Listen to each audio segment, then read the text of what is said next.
Selesai sholat duha, saya datang ke rumah beliau pagi-pagi. Saya baru jalan kaki kira-kira 200 meter di depan rumahnya. Saya lihat beliau lari pagi. Saya mempercepat langkah datang ke rumahnya. Saya mengetuk pintu rumah. Ternyata beliau masuk ke dalam rumah. Ketika saya mengetuk pintu rumahnya, istrinya yang membuka pintu. Selamat pagi. Pagi. Ada apa? Ibu, saya mau ketemu Pendeta Alphonse. Istrinya langsung mengatakan kepada saya, mohon maaf Pendeta Alphonse tidak ada di rumah. Dalam hati saya, baru yang tadi lari masuk itu siapa? Saya pulang, besok pagi saya datang lagi. Selamat pagi. Anak tertuanya yang keluar. Pagi, ada apa? Saya mau berjumpa dengan Pendeta Alphonse. Anaknya mengatakan, mohon maaf Pendeta Alphonse tidak ada di rumah. Hari ketiga bulan pertama saya datang, selamat pagi. Anaknya juga mengatakan tidak ada di rumah. Hari keempat bulan pertama saya datang, selamat pagi. Istrinya mengatakan tidak ada. Selama 1 bulan penuh setiap pagi saya mengetuk pintu rumah itu, istri dan anaknya selalu mengatakan beliau tidak ada di rumah. Bulan kedua hari pertama saya datang, selamat pagi. Istrinya mengatakan tidak ada di rumah. Hari kedua bulan kedua saya datang, selamat pagi. Anak perempuannya mengatakan tidak ada di rumah. Begitu hari ke-15 bulan kedua saya datang, saya baru bilang selamat pagi. Istri dan anak pendeta menunggu saya di depan rumah dan memaki-maki saya di depan rumah. Bapak ini tidak bosan tiap pagi datang ke rumah kami. Kami sudah bilang Pendeta Alphonse tidak ada di rumah, Bapak masih saja datang ke rumah kami. Besok hari ke-16 bulan kedua tetap saja saya datang ke rumah itu. Sampai 2 bulan penuh saya tidak ketemu dengan Pendeta Alphonse, kecuali jawaban beliau tidak ada di rumah. Bulan ketiga hari pertama saya datang, istrinya mengatakan tidak ada di rumah. Hari kedua bulan ketiga saya datang, selamat pagi, anaknya mengatakan tidak ada di rumah. Begitu hari ketiga bulan ketiga saya datang, selamat pagi, anak tertuanya langsung mengatakan, pagi Pak Fadlan, mohon maaf Bapak Pendeta tadi malam jatuh sakit sehingga kami bawa ke rumah sakit. Saya langsung memuji Allah dengan kata-kata Alhamdulillahirabbil alamin. Saya tidak pulang ke rumah, saya langsung dari rumah Pendeta Alphonse menuju ke rumah sakit. Ketika sampai ke rumah sakit, saya tidak langsung masuk ke ruangan itu. Saya tanya di bagian resepsionis, kamar nomor berapa Pendeta Alphonse masuk tadi malam. Alhamdulillah nomor kamarnya 48. Saya tidak langsung masuk ke kamar itu, tetapi saya langsung keluar ke halaman rumah sakit. Saya beli parsel buah-buahan, saya bungkus rapi, dan itu menjadi strategi saya bisa bertemu dengan beliau di kamar tidur. Alhamdulillah, begitu bungkusan parsel sudah siap dan saya masuk ke kamar nomor 48, saya mengetuk pintu kamar itu. Istrinya langsung mengatakan, silakan masuk. Saya tidak langsung masuk. Saya membuka pintu pelan-pelan dan saya mengangkat parsel. Begitu saya mengangkat parsel, istrinya menggunakan dialek Irian dan mengatakan kepada saya bahwa, iyo silakan masuk sudah. Saya masuk tapi saya tutup wajah saya dengan parsel. Berjalan pelan menuju istrinya. Begitu mendekati istrinya langsung saya mengatakan, selamat pagi Bunda, apa kabar? Saya dapat kabar bahwa Bapak jatuh sakit sehingga saya beli parsel buah-buahan. Saya begitu berdialog dengan istrinya, Pendeta Alphonse dari tempat tidur langsung menyapa saya, selamat pagi Pak Fadlan. Saya mengatakan, pagi Bapak Pendeta. Saya tinggalkan istri dengan parsel, saya merapat ke tempat tidur dan salaman dengan beliau. Saya bilang, Alhamdulillah Bapak Pendeta, hari ini benar-benar saya dapat rahmat dari Allah. Karena saya sudah cari Bapak 2 bulan 3 hari. Hari ini saya ketemu di tempat ini. Sebenarnya Bapak ini tidak sakit, tetapi karena sudah 2 bulan 3 hari Bapak ini menjadi pembohong, sehingga Allah kasih sakit supaya saya ketemu di tempat ini. Katanya Bapak bicara cinta kasih, tapi Bapak hari-hari membohongi bahwa Bapak tidak ada di rumah. Nanti kalau sembuh jangan lagi jadi pembohong. Saya pamit dan saya pulang. 5 hari kemudian beliau sembuh, pulang ke rumah. Hari ke-6 saya yang datang ke rumah itu. Selamat pagi. Begitu saya bilang selamat pagi, beliau bersama istri dan 7 anak membuka pintu dan mempersilahkan saya masuk ke dalam rumah mereka. Alhamdulillah, di hari itulah saya mulai menceritakan kepada mereka indahnya Islam bagi penduduk alam jagat raya. Dari jam 9 pagi sampai jam 12 saya pamit pulang. Pendeta Alphonse bilang sama saya, Pak Ustadz, usahakan besok datang lebih pagi lagi. Alhamdulillah besok pagi saya datang mulai dari jam 7 sampai duhur. Saya sholat duhur selesai, saya melanjutkan sampai asar. Pekerjaan itu saya lakukan 5 hari berturut-turut. Menjelang hari ke-5, beliau bersama istri menyatakan sikap hijrah, mengucapkan 2 kalimat syahadat. Beliau masuk Islam. Alhamdulillah, namanya saya ganti dari Alphonse menjadi Abu Sofyan. Istrinya pun saya ganti nama dengan, tadi namanya Wilhelmina, saya ganti dengan nama Fatima. Anak-anaknya juga saya ganti nama, dan saya ada sedikit tabungan. Saya bilang, Bapak, ini rumah dinas pendeta, saya ada uang, saya kontrak rumah lebih besar, kita keluar dari rumah ini supaya memudahkan saya untuk mengajarkan Al-Quran dan menuntun mereka untuk sholat 5 waktu.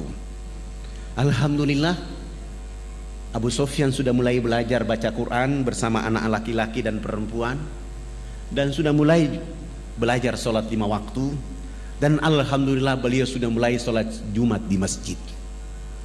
Tapi begitu hari Minggu pagi, orang masih menunggu dia di gereja dari jam 6 pagi sampai jam 10. Tidak mungkinlah Abu Sofyan ke sana karena sudah Islam.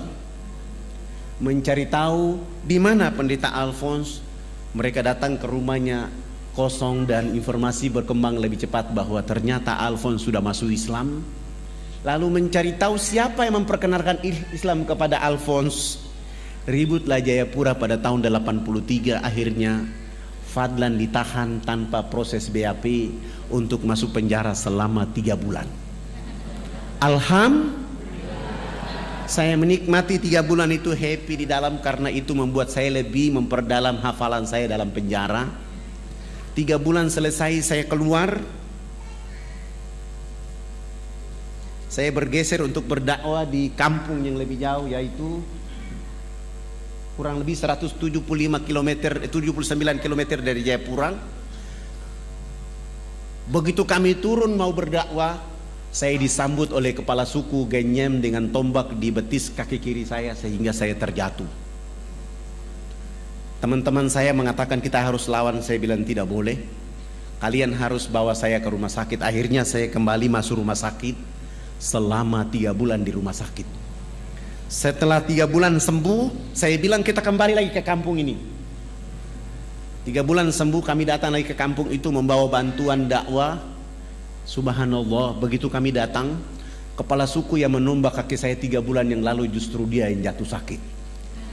Saya bilang sama para dai, kasih naik dia di kendaraan kita dan kita bawa dia ke kota, kami rawat dia di kota selama 2 minggu. Setelah dia sehat walafiat, kami antar kembali lagi ke kampungnya.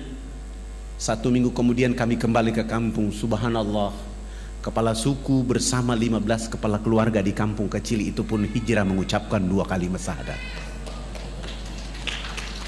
Ribut lagi Jayapura, saya ditahan lagi tanpa proses BAP untuk masuk penjara selama 6 bulan. Saya menikmati 6 bulan itu dengan happy, dengan senang hati karena Allah dan Rasulnya. Saya keluar dari 6 bulan itu, tetap saja saya berdakwah di sekitar Jayapura sini.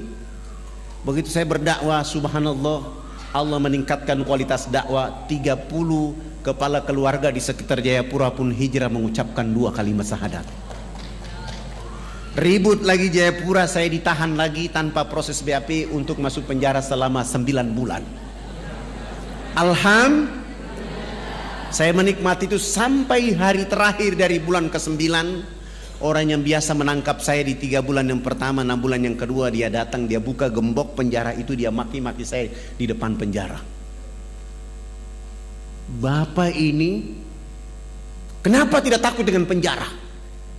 Tiap bulan tidak ada orang lain yang masuk ke ruangan ini kecuali Anda. Saya bilang sama beliau, abang, saya bukan maling, saya juga bukan pembunuh, saya juga bukan pemberontak. Saya hanya ingin mencerdaskan saudara saya di negeri ini agar pasti mereka tunduk memuji Allah dan mengikuti Rasulullah Muhammad SAW. Tidak apa-apa abang menangkap saya, tidak apa-apa. Saya justru bahagia abang menangkap saya. Tapi abang akan ditangkap oleh Allah suatu saat nanti, dan abang akan disiksa oleh Allah habis-habisan. Karena abang salah menampak orang yang sedang berdakwah. Bahasa saya ini membuat dia ketakutan dan dia bilang sama saya, jangan kau kasih takut-takut saya. Oh, ternyata dia juga ketakutan. Dia tidak bawa pulang saya ke posko dakwah saya, tapi dia bawa pulang saya ke rumah. Dia suruh 5 anak dan istrinya berkumpul di ruang tamu dan saya mendakwai mereka. Dan ini dakwah saya paling tercepat. 8 jam kemudian beliau bersama istri dan 5 anak pun hijrah mengucapkan 2 kalimat syahadat. Ketika dia masuk Islam, sudah tidak ada lagi orang yang menangkap saya. Saya mulai berpikir bahwa dakwah itu kalau dilakukan dengan sungguh-sungguh ikhlas, insya Allah hidayah akan lebih cepat daripada angin. Akhirnya saya mengumpulkan para dai supaya kita akan melakukan dakwah itu menjadi pekerjaan bergengsi dari Allah. Dan saya mengatakan kepada seluruh dai yang ada di Irian, pekerjaan yang paling bergengsi adalah dakwah. Siapa orang yang melakukan pekerjaan bergengsi ini, maka aktivitas kehidupannya dijauhkan dari segala fitnah. Bahkan selalu ada fitnah kepada dirinya, dia tetap saja istiqomah dengan pekerjaan bergengsi ini karena dia memuliakan Allah dan memuliakan orang untuk menyebut nama Allah Subhanahu wa taala. Kami mulai berpikir mencari daerah yang lebih jauh, yaitu jalan dari Jayapura ke Wamena. Karena waktu itu kami belum punya fasilitas dakwah. Akhirnya mau dan tidak mau jalan kaki dari Jayapura ke Wamena. Berapa lama? 3 bulan baru sampai. Ini pekerjaan bergengsi. Karena Rasulullah SAW melakukan itu dari Mekah ke Madinah dalam keadaan dikejar, air susah, makanan susah. Tapi kalau di negeri ini air berlimpah, makanan berlimpah, maka nggak ada alasan bahwa jauh. Kami coba untuk jalan kaki. Kami 20 orang jalan kaki di perjalanan 1 bulan. Teman-teman saya 19 orang, mereka kehabisan energi tenaga. Mereka bilang, Ustadz, kalau kita memaksa diri 3 bulan sampai ke Wamena belum berdakwah, kita sudah dibunuh oleh orang. Akhirnya kami pergi 1 bulan, kembali ke Jayapura 1 bulan, tidak ada dakwah. Bagaimana caranya bisa sampai ke Wamena? Saya mulai menggunakan siasa, yaitu saya ke kantor desa supaya nama kami semua diganti.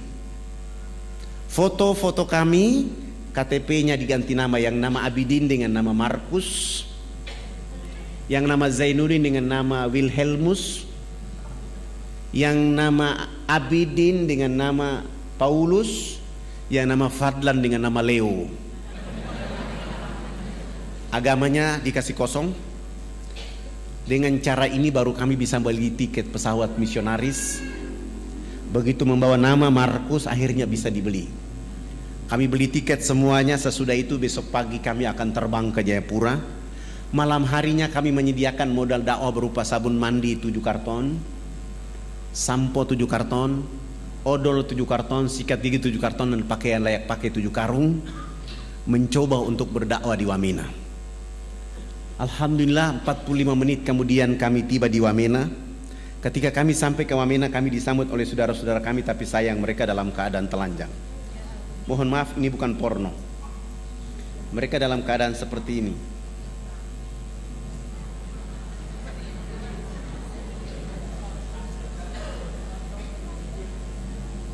Mereka dalam keadaan seperti ini.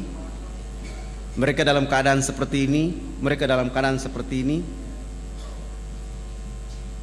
Ketika melihat keadaan seperti ini, saya mulai bilang sama para dai bahwa 1 minggu pertama kita tidak boleh berdakwah, kita akan pelajari bagaimana keadaan mereka. Ternyata saudara-saudara kita di pedalaman itu tidak punya pakaian, maka mereka pakai pakaian seperti itu. Tapi gereja dan misionaris mengatakan bahwa ini adalah pakaian kebudayaan. Setelah mereka dibiarkan memakai pakaian seperti itu, saudara-saudara kita di pedalaman itu juga dilarang tidak boleh mandi menggunakan air bersih.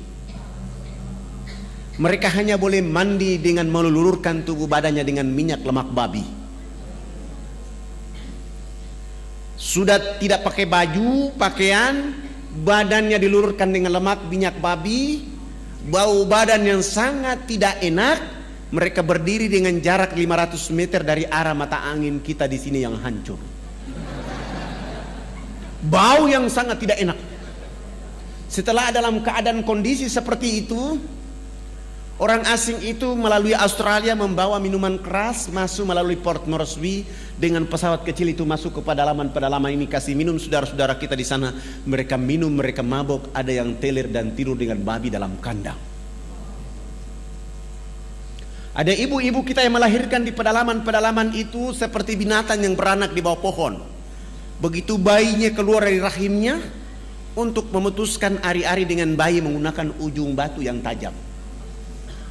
Sesudah itu ibu anak manusia itu dilarang menyusui anak kandungnya dengan air susu di sebelah kanan. Dia hanya boleh menyusui anak kandungnya dengan air susu di sebelah kiri. Air susu di sebelah kanan dipersembahkan untuk anak babi. Mohon maaf, ini juga bukan porno, ini sengaja saya tunjukkan. Babi di sebelah, anak kandungnya di sebelah kiri. Begitu kami menonton ini, melihat keadaan ini, kami 20 orang semua menangis, mencium bumi Allah dan mengatakan kepada Allah, ini sungguh kita yang paling berdosa. Kenapa? Kita sudah merdeka bertahun-tahun, masih ada warga negara kita yang dibiarkan oleh orang lain di negeri ini dalam keadaan seperti itu. Saya bilang sama teman-teman, ini tidak ada cara lain, tidak ada peraturan lain kecuali dakwah dengan Islam. Bagaimana cara berdakwah? Menurut Allah dalam surat An-Nahl ayat 125. Surat 16 ayat 125. Serulah manusia ke jalan agama Tuhanmu dengan hikmah, arif, bijaksana. Berdialog dengan mereka pun dengan arif dan bijaksana. Kepada siapa Allah beri petunjuk, kepada siapa Allah sesatkan. Saya mentadaburi ayat ini dengan menggunakan sabun mandi. Minggu kedua hari pertama, saya mulai mengajak kepala suku besarnya, kami bawa dia ke sungai. Begitu sampai ke sungai, saya bilang, Bapak ikut kami loncat masuk ke dalam sungai. Kami 20 orang ditambah kepala suku bersama-sama jebur masuk dalam sungai. Sesudah itu naik, saya bilang kepala suku berdiri di samping kanan saya, Paradai 19 orang berdiri di depan. Dan saya bilang sama kepala suku, Bapak ikut gerakan kami. Saya kasih beliau satu sabun dan saya bilang, Bapak ikut gerakan kami. Begitu kami gosok sabun di sebelah kanan, kepala suku ikut gosok sabun di sebelah kanan. Kami gosok sabun di sebelah kiri, kepala suku ikut gosok sabun di sebelah kiri. Sesudah itu saya ambil sabun dari tangan kepala suku, saya ganti dengan sampo.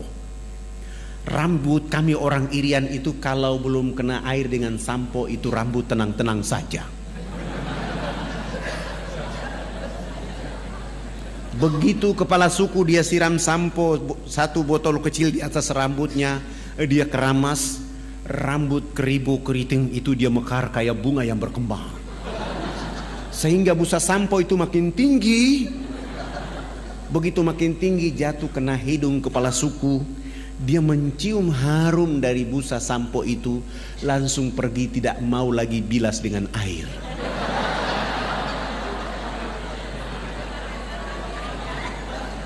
Begitu dia jalan, Paradai mengatakan, Bapak kepala suku, harus disiram dengan air. Kepala suku menjawab, tidak anak, ini wangi. Rupanya selama hidupnya baru pertama mencium bau harum. Kepala suku ini 6 hari berturut-turut mandi tidak pernah bilas dengan air. Di hari ke-6 beliau ikut kami datang mandi jebur dalam sungai. Sesudah itu naik, beliau gosok sabun, gosok sampo, dia pakai koteka kayak tadi, berjalan kayak kuntilanak yang berjalan. Kena matahari, busa sabun itu kering di badan, busa sampo kering di rambut. Kepala suku langsung ke kebun bekerja seperti biasa seorang petani. Jam 2 siang dia pulang ke rumah. Pada saat pulang ke rumah Allah turunkan rahmat berupa hujan kena di tubuh badan. Busa sampo dan busa sabun yang tadi kering itu muncul kembali. Beliau gosok-gosok sampai hilang itu busa sampo dan sabun. Allah ganti dengan kesegaran jasmani. Kepala suku ini tiba di rumah, tidur dari jam 3 sore sampai jam 9 pagi hari berikutnya. Begitu pagi-pagi kami datang ke rumahnya jam 9 pagi, kepala suku langsung angkat bicara. Anak, mandi yang benar itu yang anak ajarkan. Bapak kemarin dimandikan oleh Tuhan Sang Pencipta sehingga Bapak tadi malam tidur menjadi enak. Selama ini Bapak belum pernah tidur enak seperti tadi malam. Oh, bagaimana kalau pagi ini Bapak ikut mandi? Beliau dengan senang hati ikut kami ke sungai. Hari itu baru mandi dan resmi bilas, naik tidur dari jam 9 pagi sampai jam 3 sore hari itu. Begitu dia bangun tidur, di sana ada kecerdasan, di sana ada pencerahan. Dia mulai kampanye kepada 28 titik adat beliau. Besok pagi yang berkumpul di lapangan dekat sungai itu sebanyak 3.712 orang. Laki, perempuan, tua, muda, besar, kecil untuk mengikuti materi mandi menggunakan sabun mandi yang kami bawa dari Jayapura. Begitu kami ajar dari jam 8 pagi sampai masuk waktu jam 12 siang belum tuntas karena orang saking banyak. Saya skorsing pelajaran mandi karena kami mau sholat duhur. Kami kalau di pedalaman Irian itu tidak bisa sholat di atas permukaan bumi karena babi sangat banyak. Kebetulan kami 1 minggu sudah buat panggung di tengah-tengah lapangan itu menjadi masjid dan musola kami. 3.712 orang itu saya bilang sama kepala suku, yang sudah mandi jangan pulang, yang belum mandi juga jangan pulang. Nanti kami selesai sholat duhur kami akan melanjutkan pelajaran mandi. Mereka 3.712 orang itu mereka dulu di bawah panggung dan kami 20 orang naik di atas panggung. Salah satu dai dia qomat dan saya takbir. Allahu Akbar. 19 dai ini juga takbir Allahu Akbar. Begitu kami takbir, 3.712 orang itu mereka bangkit dari tempat duduknya, mereka tawaf dengan arah berjalan, arah jarum jam, tawaf keliling panggung sholat. Apa yang mereka lakukan? Mereka berputar keliling panggung sholat dengan berlawanan arah jarum jam seakan-akan orang lagi tawaf di Ka'bah. Mereka perhatikan gerakan-gerakan sholat duhur yang kami lakukan. Begitu saya salam ke kanan, Assalamualaikum warahmatullahi, Assalamualaikum warahmatullahi. Kepala suku besar itu langsung loncat naik di atas panggung dan mengajukan beberapa pertanyaan. Anak, kenapa anak dengan teman-teman berdiri dan angkat tangan dan mulutnya bicara-bicara? Itu maksudnya apa? Saya bilang subhanallah, baru mandi cerdas begini. Bagaimana saya bisa mampu menjawab pertanyaan itu? Hampir saya tidak sanggup. Tapi tiba-tiba ada ilham dari Allah untuk saya menjawab. Saya bilang sama kepala suku dan masyarakat, Bapak kepala suku dan masyarakat dan mama-mama yang ada di sini, kami di atas panggung ini agama kami Islam. Dalam agama kami diperintahkan Tuhan Allah Sang Pencipta dalam 1 hari 5 kali menghadapnya di saat dan waktu yang ditentukan. Tadi kami berdiri mengangkat tangan itu artinya kami menyerahkan sepenuhnya kehidupan, diri, jiwa raga kami kepada Tuhan Allah. Yang kami bicara-bicara itu adalah Allah Maha Besar, sementara kehidupan kami dan diri serta jiwa raga kami sangat kecil sehingga tangan kiri kami malu menutup dada kami, tangan kanan kami pun malu menutup tangan kiri dan dada yang penuh dengan kehinaan. Kami menyerahkan sepenuhnya jiwa raga kami kepada Tuhan Allah. Kepala suku langsung mengatakan, ini agama yang benar. Menurut Bapak kami sudah Islam. Tapi kenapa sesudah itu anak dengan teman-teman bongkok badan? Apa artinya bongkok badan? Maksudnya kenapa ruku? Saya menjelaskan, kami bongkok badan itu supaya kami bisa melihat di bumi itu ada batu, pasir, tanah, air, hewan, tumbuhan. Semua itu fasilitas dari Tuhan Allah kepada manusia, dipelihara, dilindungi, dinikmati oleh karena nanti untuk manusia berikutnya. Oh, ini agama yang benar. Menurut Bapak kami sudah Islam. Tapi kenapa sesudah itu anak dengan teman-teman tunduk mencium papan? Apalagi artinya tunduk mencium papan? Kenapa sujud? Saya menjelaskan, kami tunduk mencium papan itu pertanda kami menangis kepada Tuhan Allah atas kejahatan, maksiat, dosa yang kami lakukan di bumi. Kenapa kami lakukan itu Bapak Kepala Suku dan Mama-mama? Karena sebentar kami mati nanti, kulit, daging, darah, tulang akan dilebur menjadi tanah. Sebelum dilebur menjadi tanah, kami menyatukan telapak tangan, kepala, lutut dan kaki untuk menangis meminta ampun kepada Dia, Allah yang Maha Tinggi. Oh, ini agama yang benar. Menurut Bapak kami sudah Islam. Tapi kenapa sesudah itu anak dengan teman-teman lihat ke sebelah kanan mulutnya bicara-bicara, lihat ke sebelah kiri masih bicara-bicara? Saya jawab lagi, kalau tadi kami mengangkat tangan adalah menyerahkan sepenuhnya jiwa, raga dan kehidupan kami.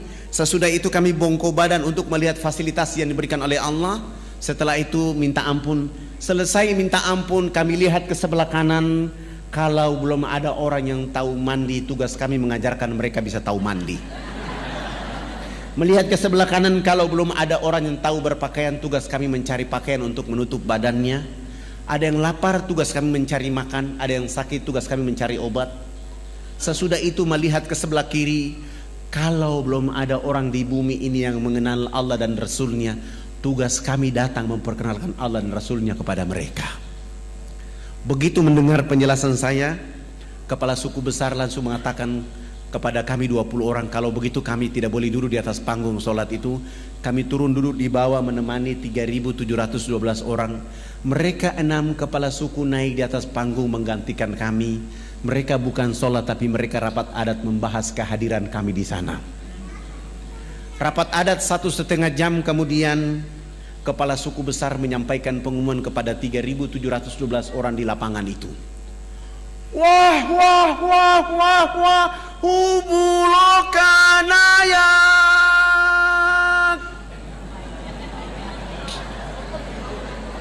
Saya kasih contoh kepala suku, saya akan saya kepala suku, Bapak Ibu 3.712 orang. Karena saya ini orang fak-fak, saya tidak tahu bahasa Wamena. Karena bahasa yang ada di Irian itu ada 324 bahasa. Saya tanya kepada orang yang ada di bawah saya apa yang dimaksud oleh kepala suku, ternyata artinya buat kami 20 orang sangat berbahagia. Hari ini kita senang, hari ini kita gembira karena anak-anak ini sudah datang di tempat kita mengajarkan agama yang benar. Dalam rapat adat kami mengatakan bahwa kita yang ada di lapangan ini harus mengikuti agama yang mereka ajarkan. Kami 20 orang langsung sujud syukur dan menangis berterima kasih kepada Allah Subhanahu wa taala. Terima kasih Allah ya Rabb. Kami belum menyebut namamu ke dalam dada mereka. Kami belum mengajarkan nama kekasih Muhammad ke dalam hati mereka. Kami hanya bawa rizkimu berupa sabun, odol, sikat gigi ya Allah ya Rabb. Lalu kami tidak sanggup berhadapan dengan 3.712 orang itu karena mereka dalam keadaan telanjang, dalam keadaan bau badan, dalam keadaan bodoh, dalam keadaan miskin, tetapi mereka mampu mengatakan kepada Allah dan Rasulnya, asyhadu an la ilaha illallah wa asyhadu anna Muhammad Rasulullah. Ya Allah, mereka dalam keadaan miskin, telanjang, bodoh di bumimu. Dakwamu tiba di tengah-tengah kehidupan mereka. Mereka menyebut namamu. Pelihara dakwah ini, jaga dakwah ini, lindungi dakwah ini agar semua orang di negeri akan menyebut namamu dan nama Rasul Muhammad SAW.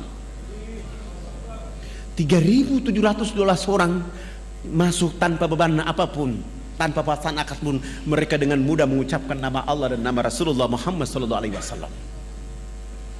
Setelah mereka mengucapkan 2 kalimat syahadat, kami berusaha untuk membimbing mereka agar mereka mampu menjadi hamba-hamba Allah. Sesudah itu pekerjaan berikut yang kami lakukan adalah berusaha untuk mengganti nama-nama mereka. Yang nama Abraham kami ganti dengan nama Ibrahim. Yang nama Yohanes kami ganti dengan nama Zainuddin. Yang nama Wilhelmus kami ganti dengan nama Abidin. Yang nama Paulus kami ganti dengan nama Abu Bakar, Hamzah. Dan itu nama-nama yang paling cocok kalau orang Irian masuk Islam. Sangat lucu kalau ada orang Irian masuk Islam, rambutnya keriting, badannya hitam kelin, dipanggil Subagio. Nggak cocok. Tapi Zainuddin, Iskandar, insya Allah.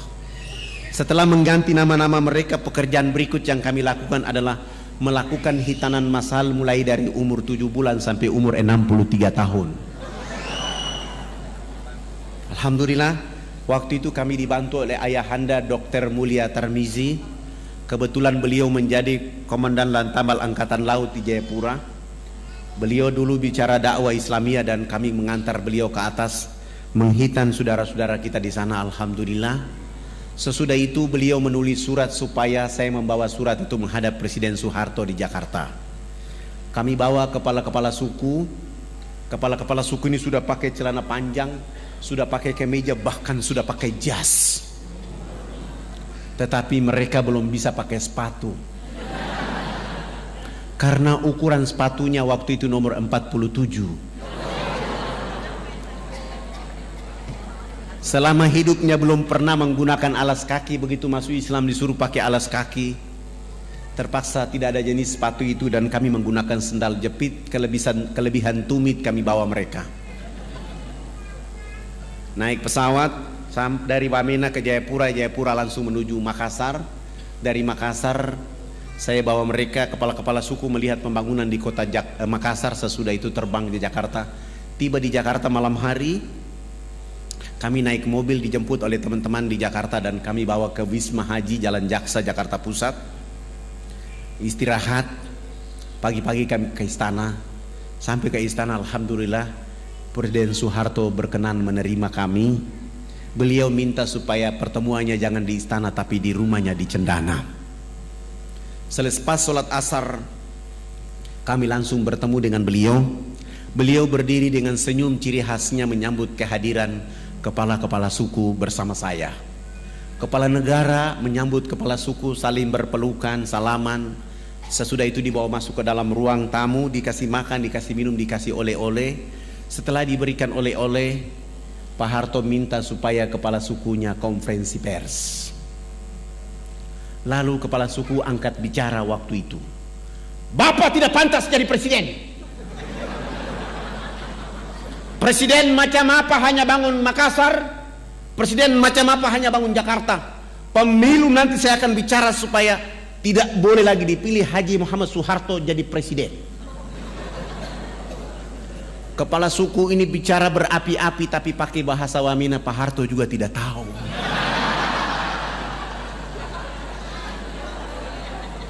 Tapi karena Pak Harto memiliki positive thinking, melihat gerakan kepala suku, beliau pasti punya feeling bahwa ini terjemahannya pasti bagus. Mohon diterjemahkan. Saya tidak menerjemahkan bahasa itu, tapi saya mentadaburi makna di balik permintaan bahasa itu. Wartawan TVRI waktu itu kasih saya dan saya menjawab bahwa Bapak Presiden yang terhormat, hari ini kepala-kepala suku sungguh bahagia bisa bertemu dengan Bapak Presiden. Dan kepala suku tadi mengatakan bahwa Haji Muhammad Soeharto layak jadi Bapak Pembangunan Nasional. Dengan cara itu Pak Harto langsung menelpon Menteri Agama, kepala-kepala suku yang tadi datang itu diberangkatkan haji pada tahun itu juga. Dengan cara tadabur bahasa itu beliau menelpon Menteri Sosial, kami dibantu 417 unit rumah layak huni. Beliau juga menyumbang 1000 karung pakaian serba baru. Beliau juga menyumbang 600 karton sampo, 600 karton sabun, 600 karton odol sikat gigi. Dan plus beliau menyumbang 28 masjid kepada 28 kampung yang masuk Islam. Dan beliau mengatakan dakwah Jakarta Wamena tidak boleh menggunakan kapal laut tapi menggunakan lapangan pesawat Hercules dari Halim Perdana Kusuma. Alhamdulillah, dengan kekuatan itu kami terus melakukan kekuatan dakwah dan bergeser.